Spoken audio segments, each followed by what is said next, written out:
Buenos días y bendiciones, amados hermanos. Damos gracias a Dios otra vez por esta oportunidad que me concede de estar aquí con ustedes. Y en esta ocasión tenemos lo que es introducción al Nuevo Testamento para el seminario, para la cohorte número 3 o el grupo número 3 del seminario Espíritu y Vida. Y vamos a iniciar de esta manera diciendo que la Biblia es una colección de 66 libros, aunque vemos que hay otras Biblias que tienen 73, pero la que nos ocupa a nosotros y en esta enseñanza es que la Biblia tiene 66 libros y que está dividida en dos sesiones llamada como Nuevo Testamento, Antiguo Testamento o Antiguo Pacto y Nuevo Pacto, donde el Antiguo Pacto posee 39 libros y el Nuevo Pacto posee 27 libros. Vemos también aquí que el nombre más común para la Biblia es el Taná. El Taná es un acróstico en hebreo que se refiere al conjunto de 24 libros sagrados canónicos del judaísmo, también conocida como la Biblia hebrea. Escucharon bien, 24 libros canónicos. Esos mismos 24 para nosotros son los 39 que tenemos en nuestra Biblia, ya que ellos juntan, ¿verdad? Primera de Reyes en un libro, Primera y Segunda de Reyes en otro libro, Primera y Segunda de Crónica en un libro también. Ponen a Esdras y a Nehemías en un libro y ponen los 12 profetas menores en un libro. Por eso en el judaísmo, en lo que es ese conjunto de libros canónicos, son 24 libros. También el Taná tiene tres divisiones. Las divisiones principales que tienes es la Torá o la ley, donde ocupa los primeros 5 libros de la ley. También están los Nevi'im, que son los profetas. Ahí están los profetas tanto mayores como menores, y están los Ketubim, donde aparecen los escritos. Vemos también que el Nuevo Testamento es especial. ¿Por qué es especial? Porque registra la vida, las enseñanzas, la obra expiatoria de Jesucristo, además de la fundación de la iglesia y el ministerio de los primeros discípulos. También el Nuevo Testamento es el cumplimiento y la clarificación del Antiguo Testamento. Además, revela a Dios a través de la persona, de la obra de Jesús, quien es el Salvador del mundo. En más detalle, las razones que hacen especial el Nuevo Testamento y que lo hacen único son el registro de la vida de Jesús, como dijimos, también el establecimiento de la iglesia, y en el registro de la vida de Jesús vemos que el Nuevo Testamento nos presenta 4 evangelios que proporcionan los detalles, ¿verdad? En detalle lo que es la vida, el ministerio, la muerte y la ascensión, la resurrección de nuestro Señor Jesucristo. También porque es único, porque ahí está el establecimiento de la iglesia. Jesús subió al monte, llamó así a lo que él quiso y vinieron a él, y estableció 12 para enviarlo a predicar y que tuviesen potestad de sanar enfermedades, de echar fuera demonios. Entonces él también dijo que la puerta del infierno no prevalecerán contra su iglesia. Ahí está el establecimiento de la iglesia, porque narra la forma, la expansión de la iglesia cristiana primitiva, incluyendo las enseñanzas de los apóstoles y la guía de Jesús después de su ascensión. También es único porque presenta la revelación de Dios en Cristo, porque presenta a Jesús como el Hijo de Dios, lo presenta como el Salvador del mundo, cumpliendo las profecías del Antiguo Testamento y revelando la naturaleza de Dios en una una manera nueva. También es único porque nos habla de el nuevo pacto, porque establece un pacto entre Dios y la humanidad basado en lo que es la fe, ofreciendo salvación y acceso a Dios para todo. También es único porque tiene la guía para la iglesia en la actualidad y no en la actualidad, desde que fue formado, de que vino Jesús, y ahí se plasma en el Nuevo Testamento esa guía donde aparecen las epístolas, o sea, las cartas paulinas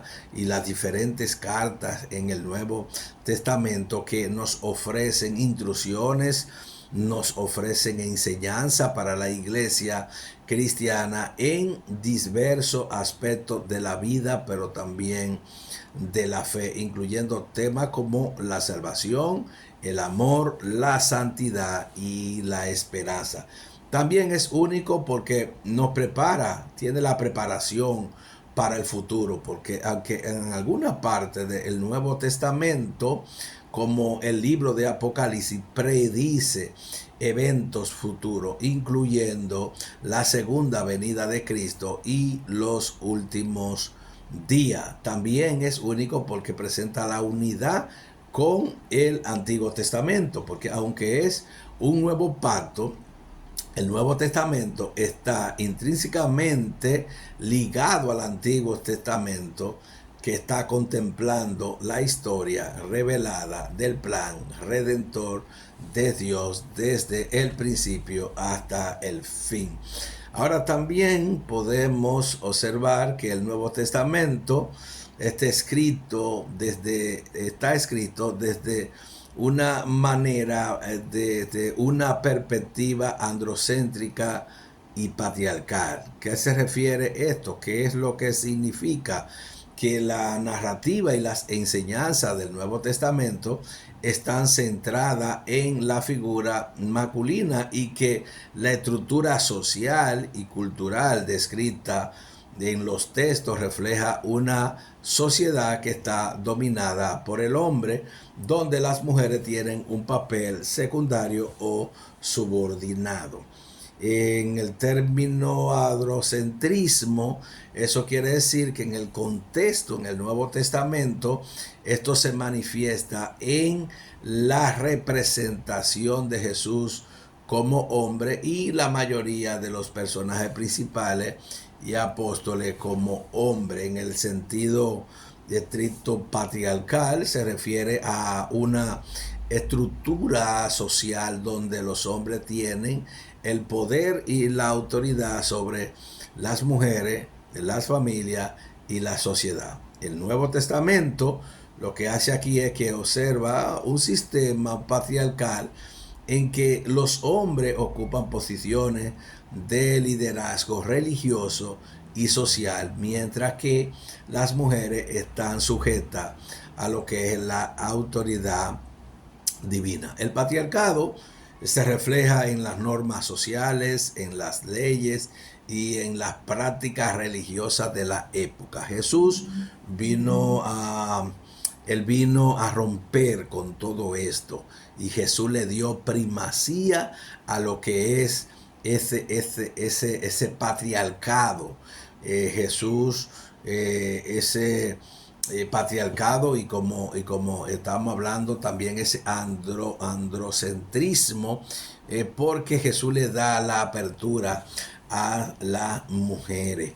Se recuerdan o nos recordamos cuando la mujer, Jesús fue y le dijo que llamara a su marido.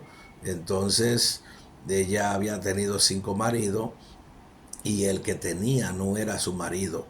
Y Jesús, los hombres lo único que tenían que hacer en ese tiempo era de decir te repudio, y ya el hombre quedaba libre para casarse con otro. Entonces las mujeres eran las malas, eso es lo que se presentaba.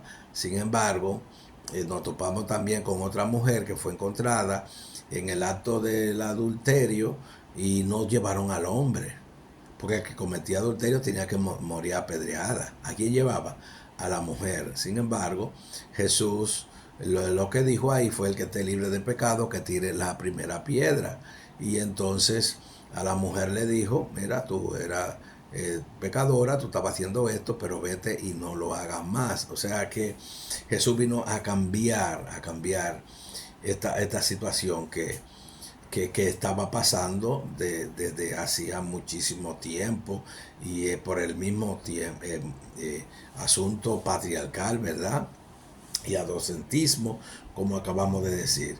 Entonces, en la obra de la introducción al Nuevo Testamento, podemos observar que en uno de los materiales tenemos una jornada, tenemos introducción al Nuevo Testamento, que nos lo presenta Aquiles. Aquiles afirma que en la obra del Nuevo Testamento, específicamente en los 4 evangelios, comparten 4 características principales. Número 1, narra la vida de Jesús. 2, ofrece perspectiva distinta sobre él. 3, proclama el evangelio de salvación a través de Cristo. Y 4, son pilares de la fe cristiana. También narran la vida de Jesús. O sea, los 4 evangelios, Mateo, Marco, Lucas y Juan, relatan la vida, la enseñanza, la muerte, la resurrección de nuestro Señor Jesucristo. Pero tienen también perspectivas distintas, porque aunque narran la misma historia, cada evangelio presenta una perspectiva única y se dirige a diferentes audiencias con enfoque y detalles particulares. También en el mensaje de salvación, los evangelios transmiten lo que es la buena noticia de que Jesús vino a salvar a la humanidad a través de su sacrificio y resurrección, ofreciendo salvación a quienes creen en él.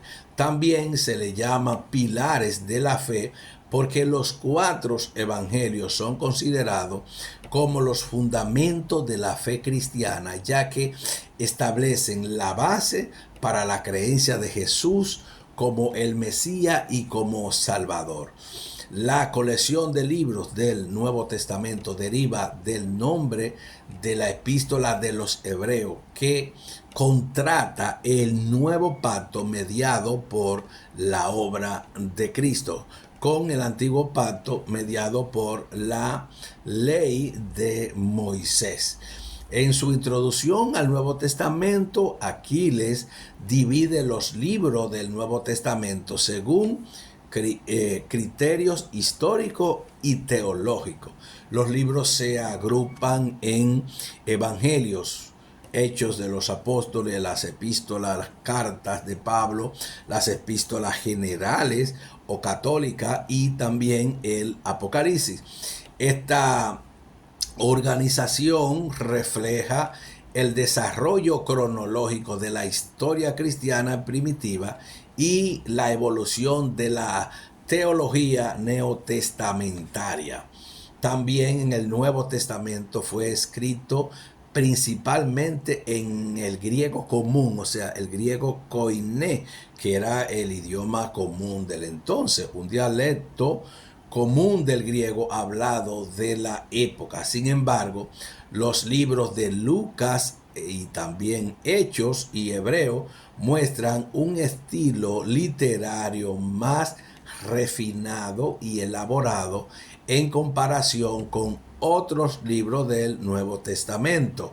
El griego koiné fue el idioma predominante en el mundo mediterráneo oriental durante la época romana, lo que lo convirtió en el vehículo ideal para la difusión del cristianismo. El estilo de Lucas, quien también escribió Hechos de los Apóstoles, es considerado más elegante y elaborado, reflejando una formación más sofisticada y retórica.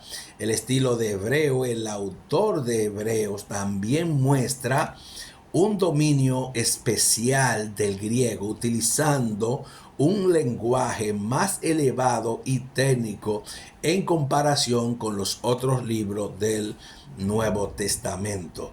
¿Por qué esta diferencia? Podemos hacernos esta pregunta. Se cree que Lucas era un médico y un hombre culto, lo que explicaría su estilo refinado.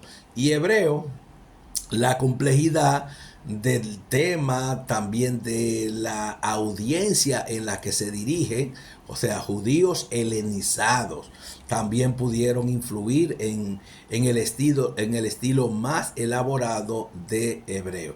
En resumen, aunque el Nuevo Testamento fue escrito en griego koiné, el libro de Lucas, Hechos y Hebreo se destacan por su estilo literario más sofisticado.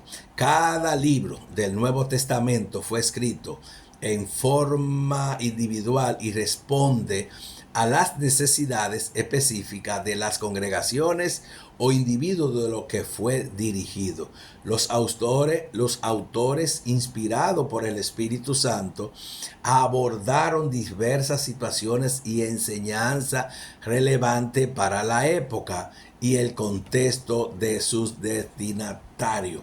En la elaboración de los escritos individuales es que el Nuevo Testamento no fue concebido como un solo libro, sino como una colección de cartas, de evangelio y de otros escritos, cada uno con su propio propósito y también con dinatarios diferentes. En el contexto histórico y teológico, los autores como Pablo, Mateo, Marcos, Lucas y Juan y otros escribieron en momentos y en lugares específicos, respondiendo a preguntas, también a problemas y a necesidades particulares que tenía la iglesia, las personas que ellos estaban dirigiendo. También está lo que es la diversidad del género literario. El Nuevo Testamento incluye una variedad de géneros como evangelios, cartas, epístolas, hechos de los apóstoles y profecía como el Apocalipsis, cada uno con su propio estilo y también con un propósito diferente. La inspiración también tiene su inspiración divina, como diría el apóstol Pablo, toda escritura es inspirada por Dios. Y en lo que es la inspiración divina, aunque los escritos individuales se consideraban como libros del Nuevo Testamento, fueron inspirados por Dios, lo que le otorga autoridad y relevancia para la fe cristiana. El canon bíblico, hablar del canon bíblico, el canon del Nuevo Testamento, es decir, la lista de los libros que fueron aceptados como inspirados, fue definido a lo largo del tiempo por la iglesia primitiva, reconociendo la autenticidad y autoridad de estos escritos. Aunque en el Nuevo Testamento es relativamente corto, los manuscritos griegos que contiene presentan miles de variantes textuales. Estas variantes son diferencias en el texto encontrado entre los diferentes manuscritos del Nuevo Testamento. Aunque el número de variantes textuales puede parecer abrumador, la crítica textual moderna ayuda a identificar y analizar esta diferencia para construir, o no, mejor dicho, reconstruir el texto original más probable. En la elaboración de las variantes textuales son alteraciones en el texto que se encuentran en diferentes copias de un manuscrito. Estas alteraciones pueden ser intencionales o accidentales, como errores de copia. También podemos ver la importancia de la crítica textual. La crítica textual es una disciplina que se dedica a estudiar estas variantes para determinar cuál es la versión más cercana al texto original. El número de manuscritos: se han descubierto más de 5.800 manuscritos griego del Nuevo Testamento, sabiendo nosotros que todo lo que hay son copias de copia, copia de copia, copia de copia, y podemos decir más de 5.000 o 6.000 copias de copia, o sea que no poseemos lo que son los originales, sino fragmentos de los originales, además de manuscritos en latín y también en otros idiomas antiguos. El número de variantes se estima que existen alrededor de 300.000 variantes textuales entre todos estos manuscritos. Los estudiosos, ¿qué es lo que hacen? Analizan las variantes textuales para determinar la probabilidad de una lectura en particular que sea la original. Para ello consideran factores como la antigüedad de los manuscritos, la cantidad de manuscritos que apoyan una lectura específica y la probabilidad de que una variante sea el resultado de un error de una copia. También está lo que es la consistencia en el mensaje, y a pesar de la gran cantidad de variantes, los estudiosos coinciden en que la gran mayoría de las diferencias son menores y que no afecta significativamente el mensaje centrado en el Nuevo Testamento. Eso es insignificante. La mayoría de las variantes son errores de copia, cambios en el orden de la palabra o acciones menores. Importancia de la crítica textual. Bueno, la crítica textual es esencial para asegurar que estamos leyendo el texto más preciso posible del Nuevo Testamento. En los últimos 200 años, la arqueología ha realizado descubrimientos significativos de manuscritos bíblicos antiguos que ayudan a determinar la lectura más confiable y antigua de la Biblia. Estos hallazgos, como el rollo del Mar Muerto, el códice sinaítico, ofrecen evidencia textual invaluable para la crítica textual bíblica. Y estos hallazgos arqueológicos relevantes, ya dijimos los rollos del Mar Muerto, eso fue descubierto en el 1947, y estos rollos contienen copias de casi todos los libros del Antiguo Testamento, así como otros textos religiosos, algunos exclusivos de las sectas judías que lo produjo. También el códice sinaítico es un manuscrito del siglo IV después de Cristo que contiene gran parte del Antiguo Testamento y la totalidad del Nuevo Testamento en griego. También está el Códice Vaticano, otro manuscrito importante del siglo IV que incluye ambos testamentos en griego. También está el papiro Nat. Este papiro es un manuscrito del siglo II antes de Cristo que contiene los 10 mandamientos y la oración Shema en Israel. Oye Israel, Jehová nuestro Dios, Jehová uno. También está el papiro P52. Es el fragmento más antiguo conocido en el Nuevo Testamento, que data del siglo II después de Cristo.